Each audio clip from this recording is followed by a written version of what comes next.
Fala galera, sejam muito bem-vindos, professora Mariana aqui com vocês e hoje nós vamos para um capítulo muito interessante e importante aí para circuitos elétricos, que é o capítulo de medidores elétricos. Nós vamos iniciar a nossa aula aqui falando do galvanômetro e do amperímetro. Esses são medidores com funcionalidades bem específicas. O galvanômetro, ele vai medir a corrente que está passando por uma certa parte do circuito, tá certo? E essa corrente, a função do galvanômetro é medir correntes de baixa intensidade. Importante lembrar, nós vamos representar o galvanômetro por essa simbologia de um círculo com um G central, tá certo? Esse galvanômetro, ele deve estar associado em série com o meu circuito, tá bom? Para que essa corrente não seja, digamos assim, dividida, ele precisa estar em série e nós vamos ter a seguinte relação para o galvanômetro, tá?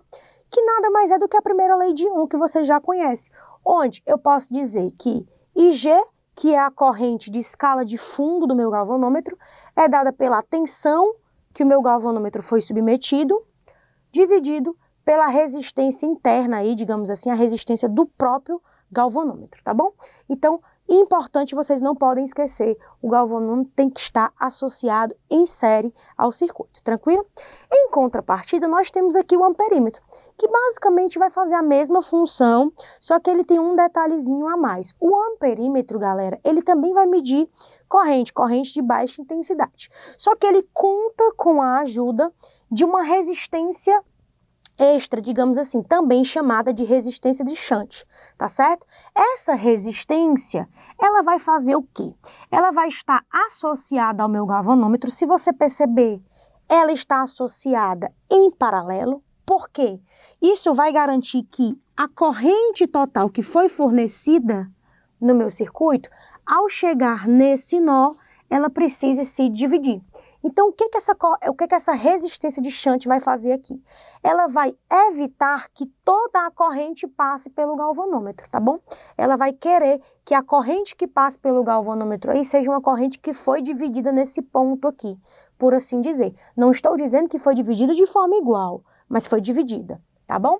Então, olha só, ela vai querer receber um pouquinho dessa corrente. É por isso que essa resistência de shunt está associado em paralelo aqui ao meu circuito.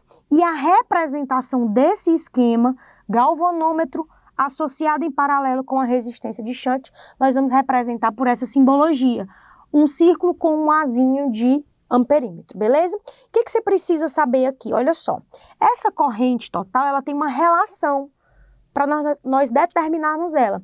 Essa corrente total, ela é a corrente que vai passar no meu galvanômetro, que nós já vimos aqui, ó, anteriormente, multiplicada por aquilo que nós vamos chamar de fator de shunt. O fator de shunt é tudo isso que está dentro do parêntese, tá bom?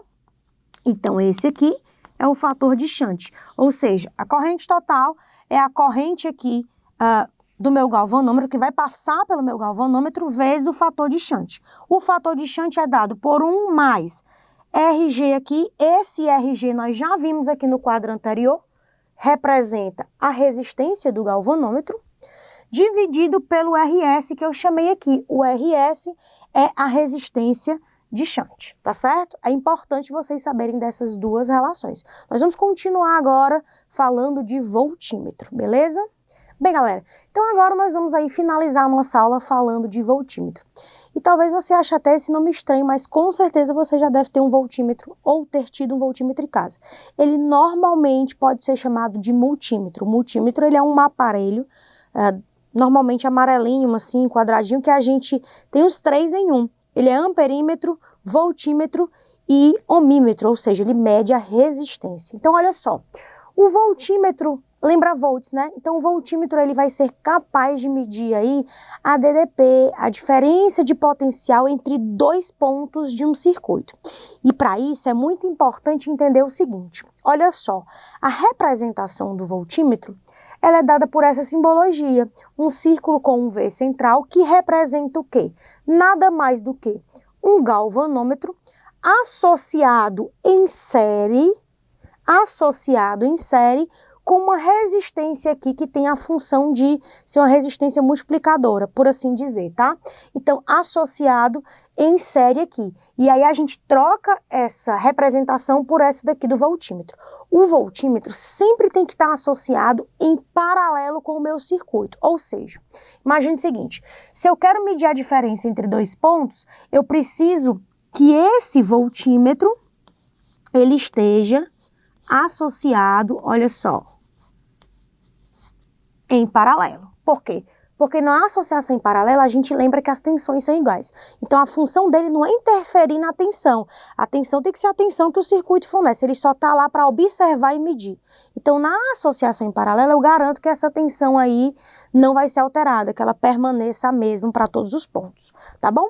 A relação que nós temos aqui não é nada demais, galera. É uma representação da primeira lei de Ohm, onde eu posso dizer que a tensão entre os pontos A e B, a DDP entre os pontos A e B, é dada pela soma das resistências, a resistência interna aqui do galvanômetro, mais a resistência multiplicadora que está em série, vezes a corrente que vai passar aqui no meu galvanômetro, tá bom? Primeira lei de Ohm, não tem problema nenhum, tá certo? Coloquei aqui embaixo só para vocês se situarem. Outra relação importante que vocês podem precisar utilizar é a relação para achar a DDP, a tensão que a gente acabou de ver, só que em função da tensão que vai passar no meu galvanômetro. Eu posso dizer que essa DDP entre os pontos A e B é dada pela tensão que vai ser medida no meu galvanômetro, que vai ser aplicada sobre o meu galvanômetro, vezes o fator multiplicador que eu vou utilizar aqui. Esse fator multiplicador é dado por 1 mais resistência multiplicadora, essa resistência externa aqui, ó, do lado de fora do circuito, que está em série, dividido pela própria resistência interna do meu galvanômetro. Então, você tem aqui duas expressões que vão medir a mesma coisa, só que em função de grandezas diferentes. Beleza? Espero que vocês tenham curtido e entendido um pouquinho aí. Um forte abraço e até a próxima.